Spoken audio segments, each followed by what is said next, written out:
Hey, welcome to Integrated Preparedness. I'm Steve Smith. I want to talk a little bit today about standards and the importance of setting and maintaining standards. As people talk a lot about putting together groups and mags and things like that, and I've seen uh, some. I haven't watched any recently, but I remember in the past I've seen the got the headlines anyway. I don't think I even watched any of them about how to develop a mag, a group, the important things, how to get rid of people, that aren't measuring up, how to select people, um, and I think that that's a great and important subject. And this latest, all these latest little situations that are proving to be challenges to us here bring the importance of that home. So I want to talk about that because I think that it's very important. Oh, I should say, by the way, I'm wearing my Appeal to Heaven T-shirt. I didn't make it. If you can see that, you see that? Um, I didn't make it. It wasn't made for me. I love the Appeal to Heaven story, the flag, the everything. I think I got this from Gadsden and Culpeper. You can go over there. I'm not leaving a link. They don't know me from Adam. I don't make any money, but if you want them, they make some pretty good shirts. And down at the bottom, I don't know if you can see that. I got to get up here. It's not a part of the Appeal to Heaven situation, but down on the bottom it says "Nemo Meum Pune Lacesset," which is the motto for my family's sept, which is a Scottish subclan. It's the motto for many of the clans, I think, and it means no man harms me with impunity, or no one harms me with impunity, which I think is important. And that kind of gets back to standards. I would say, I do want to add also that we've had a computer glitch. The guru was again putting up, intros, front cards and back cards there for a while on some of the videos, which had the pictures of my books up there. And we don't know what the situation is with the computer or the editing system. And to be honest, we haven't spent the time to try to figure it out. But anyway, those of you who are looking where to buy my books, I always put the links where you can get them on Amazon down there below. And I've added the link to Appeal to Heaven. And sales are going very well. Thank you all for those of you who have already bought it, and thank those who have left reviews and are enjoying it. So I look forward to hearing from more of you. Okay, standards. I was raised, as many of you older people were, according to a strict code of conduct. I say code of conduct because it was a universally expected system of behavior that was pretty much universally accepted and expected throughout society at the time. It was strict. It had to do with what you said, what you didn't say, how you said it or how you didn't say it, what you did, what you shouldn't do. And, and as a child growing up, you thought that the whole world of adults was just hovering around you to pick up on the slightest little thing about which you had gone astray, and were just waiting to correct you on it.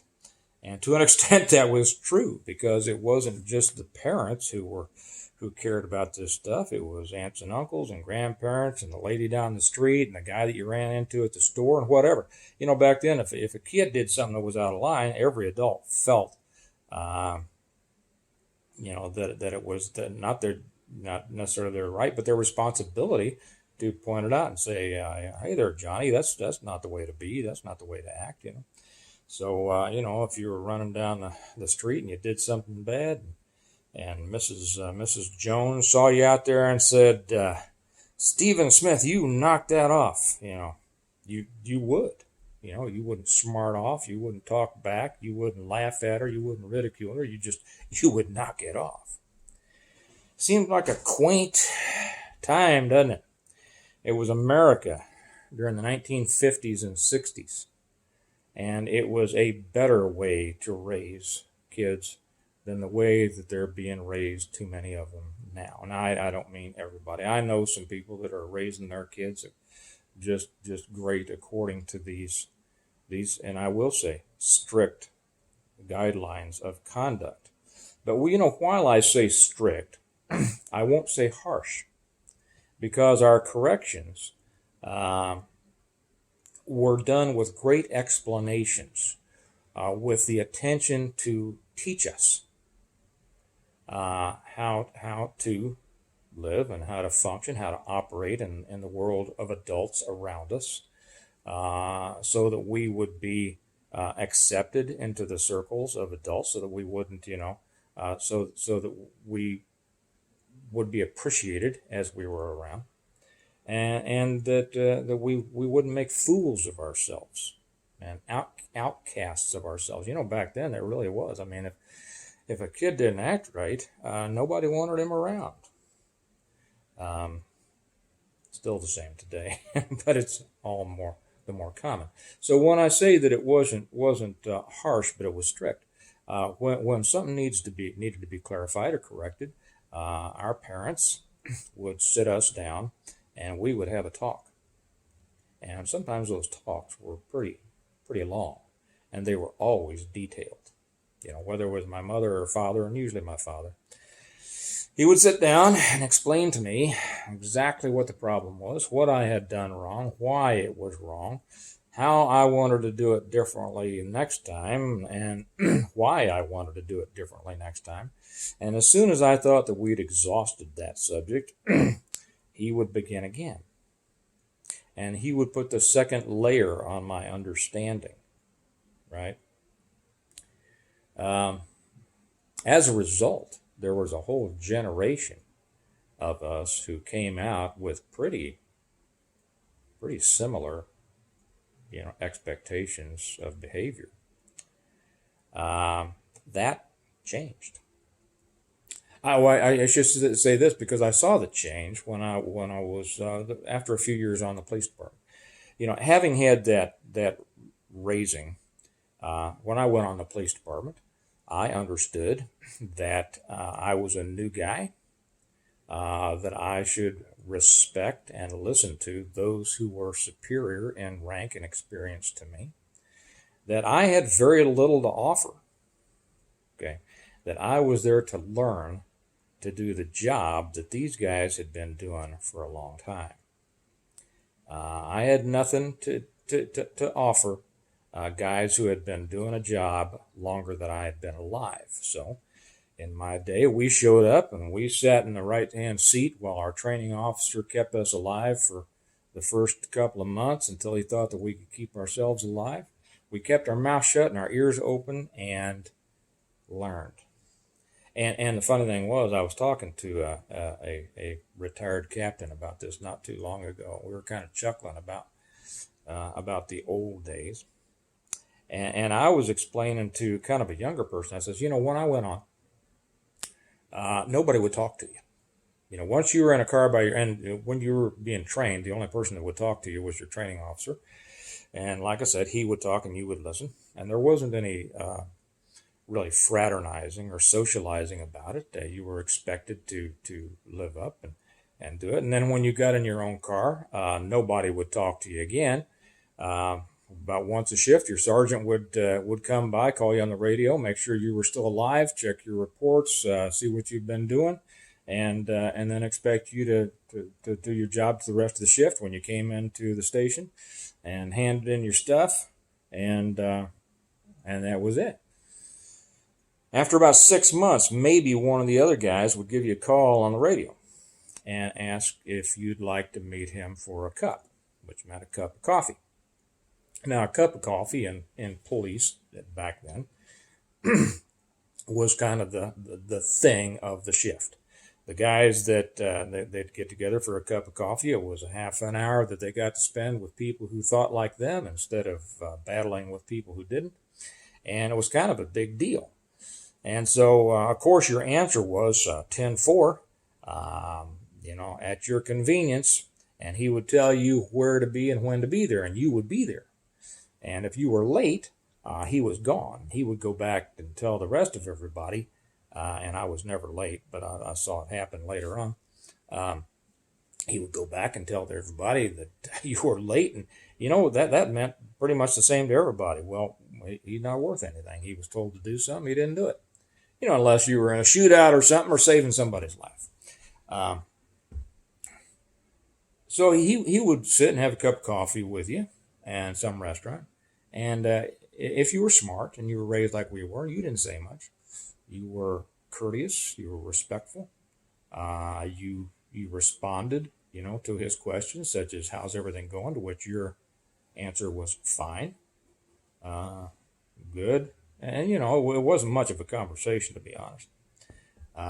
So after that, you'd go back to your district, and he would go back and tell everybody else whether you were a total moron or not. And if you weren't a total moron, well, then, a little while later, a week later, so another guy'd call you. "Hey, you want to meet for a cup?" You go, "Yeah." Well, you go on for about a year then, before, and they would watch you. They watched everything you did. Because, you know why? Because their lives depended on it. And so they would listen to everything you said and watch everything you did. And if you were, if you stepped outside your lane just a bit, there was more than one who was just happy to jump up and call you on it. And they could sort you out in a minute. That's the way it was. I noticed a change in the early 70s in a couple of situations to where they put a young guy straight out of the academy with me. They didn't do that very often because I wasn't a training officer. I worked a ghetto district, and they didn't usually like to put the new guys down there to begin with. But anyway, I was amazed. These guys coming in out of the academy, as soon as their butt hit the seat, they were trying to tell me everything they knew. They were telling me all the things they knew and how they were going to do things and all that. And there was a couple that I had to sort out pretty quick. And I had no patience with that. They didn't turn out to be very good cops. They thought they already knew it all, and they didn't have any learning to do, And I washed a couple of them out, and when I did, one came over, called me and wanted to come over to my apartment later that day, and he sat on my couch and cried for hours. "I just all I want to be is a cop. I know." I said, "Well, you had your shot, and I gave an honest report, and you're done. You're out." "But I know I could do better. I know if you just tell me." It's not my job to raise you.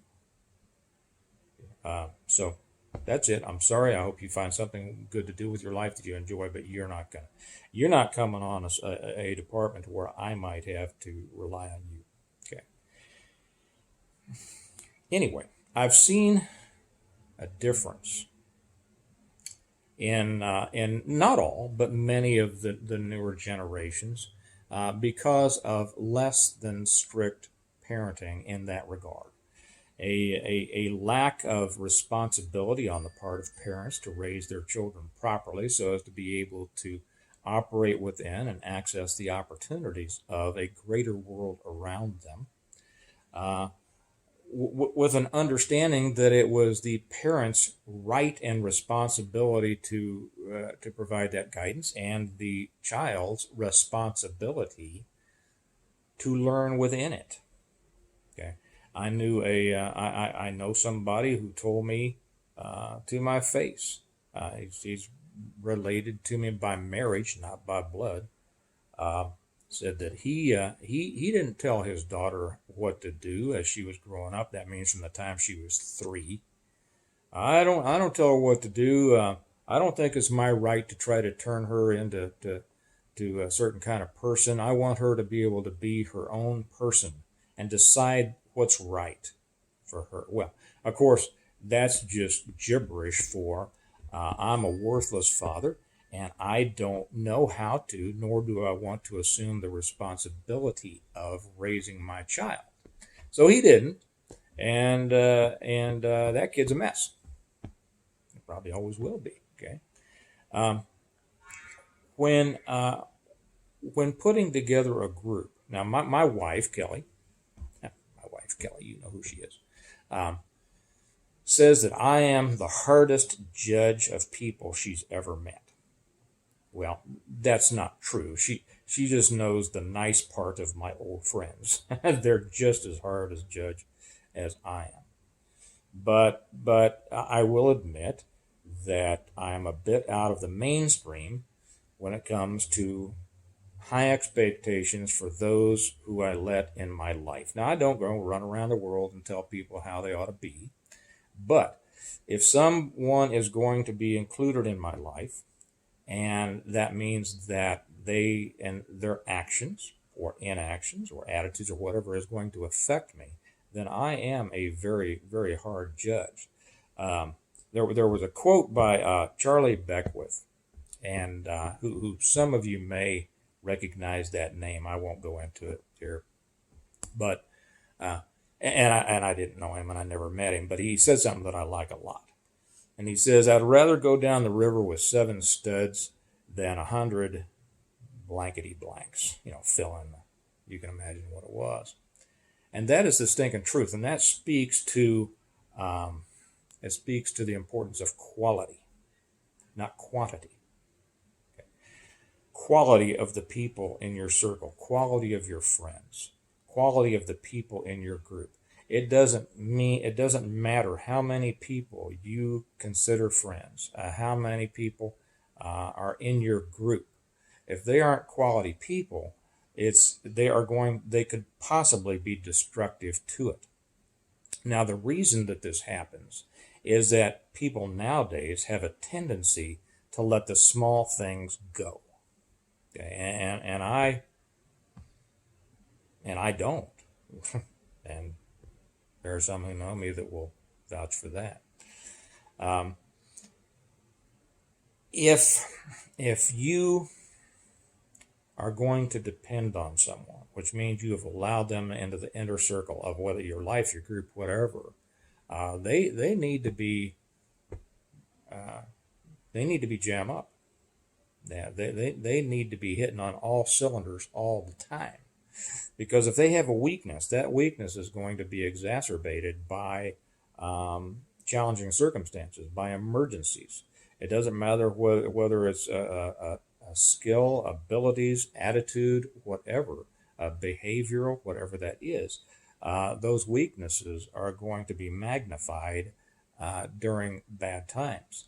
And it's easy. And the reason these things continue, I'll use kind of an example that I tell young people when they're talking, when I tell them what they ought to look for when they dating people. Now I I know I may be a little extreme on this. I watched Kelly.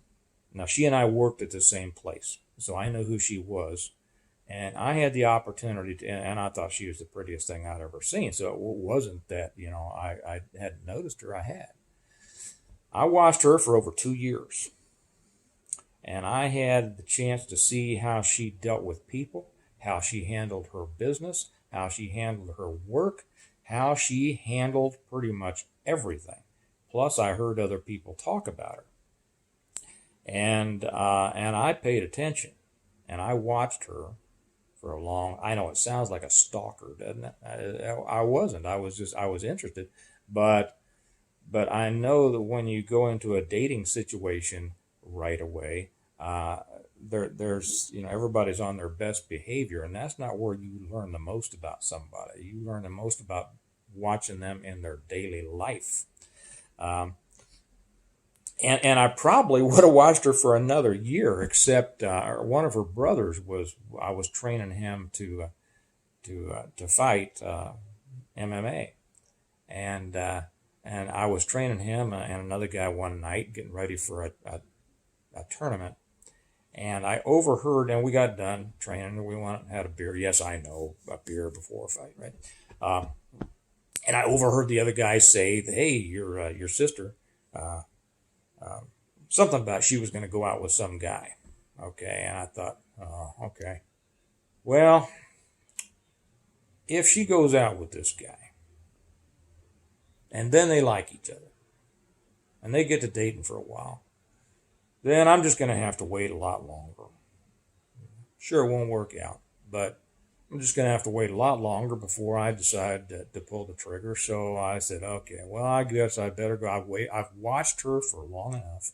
I'll go ahead and pull the trigger and ask her out, and I did, and it worked fine. Worked great. Because I knew what kind of person she was. And to an extent, she knew what kind of person I was. She ended up taking martial arts from me for a while. So she knew how I was. She knew my expectations and my standards. So we knew each other. Anyway, what I caution young people when they're dating people is that most people just have a tendency um, to look at somebody and say, boy, they're good looking, and so they transfer all these qualities onto this person. Well, they must be nice, and they must be this, and they must be that, and everything like that. And a lot of times it's just not true, of course. So I tell people, the first time they do something that's a little bit odd, it's a little bit out of the parameters of your standards of expectations, don't blow it off. Don't excuse it. People have a tendency to do that, when they're all hot about somebody. They'll have a tendency to say, "Oh, that's interesting," instead of, "Well, that's not right." Okay, and then the next thing becomes easier to ignore and explain away. Well, that's interesting. That makes her or him a unique person. Well, no. What it does, those are indications that they are not on the same flight plan you are. And probably you need to call it a halt to it right then. Right then, stuttered on my word. Um, but so many people just blaze away, keep on going with it, and then they end up having a big breakup or divorce years down the road. When if they had just paid attention to those first few little things that were out of bounds, they would have saved themselves all that trouble. They might have given themselves the opportunity to meet somebody better, and on and on and on. You understand what I'm saying? Well, it's the same thing about your groups. Be extremely selective with your groups. Uh, you should not let people into your group quickly, and you should pay attention to everything they do, everything they say, the way they say it, how they say it, what they do, how they do it, and make sure that they are rock solid according to you. Okay, they might be fine for another group, but according to you, if you are developing your group, your crew, your mag, whatever it is, anything that you let in that's outside the proper parameters of behavior is going to be a problem down the road. I used to use an example, and I have a whole story that I wrote in one of the books. I forget which. It was either the revival or the renewal. But I used to tell a story to those who worked for me at my gym, and I said, if you're going down a river in a canoe, and you're in front, and you got somebody in back, and you're both rowing, you're both supposed to be rowing down the river, and all of a sudden you hear some funny noises, and you look back and you see that they are poking holes in the bottom of your canoe. At what point do you tell them to stop? Do you say, "Oh, well, that's interesting. That's a different way to go down the river"? No. They are putting holes in your canoe. When do you tell them to stop? And the answer, of course, is right now. You throw them out of the canoe. Okay, that's the same thing with behavior that will be detrimental to the relationship long term and down the road for your group. So I am. This is my opinion, but I tend not to have I don't have problems with friends. That's because I and they are so um, strict, strict with expectations, and we share those same expectations. We understand our responsibility to live up to them. We do as individuals anyway. We don't live up to those expectations because we're part of a group. We live up to them because that's who we are, and then we come together with like-minded people. So do that. Think about that. I know it's difficult. Uh, um, but like Beckwith said, better seven good ones than 100 bad ones, right? Because all you're going to end up is fighting within your group when your group ought to be defending against plenty of threats that are out there in the world coming against you. So that's my spiel for the day, my advice, and that is the importance of standards. A lot of people laugh at standards nowadays. Well, you don't have a right to tell people how to be, and we should all just get along. Hey, I got every right to set the standards that people I allow in my life, and so do you. Okay. So anyway, I'll leave it there, and this fits, as everything does, into my little tagline, and that is that we prepare well today in order to live well tomorrow. Preparations for today are the people that we let in around us and in our inner circle, because those are the people we are going to have to depend on, and those who will have to depend on us if things get, dodgy. So I'll leave you with that, and I hope you all have a good day, and I'll talk to you later. Bye-bye.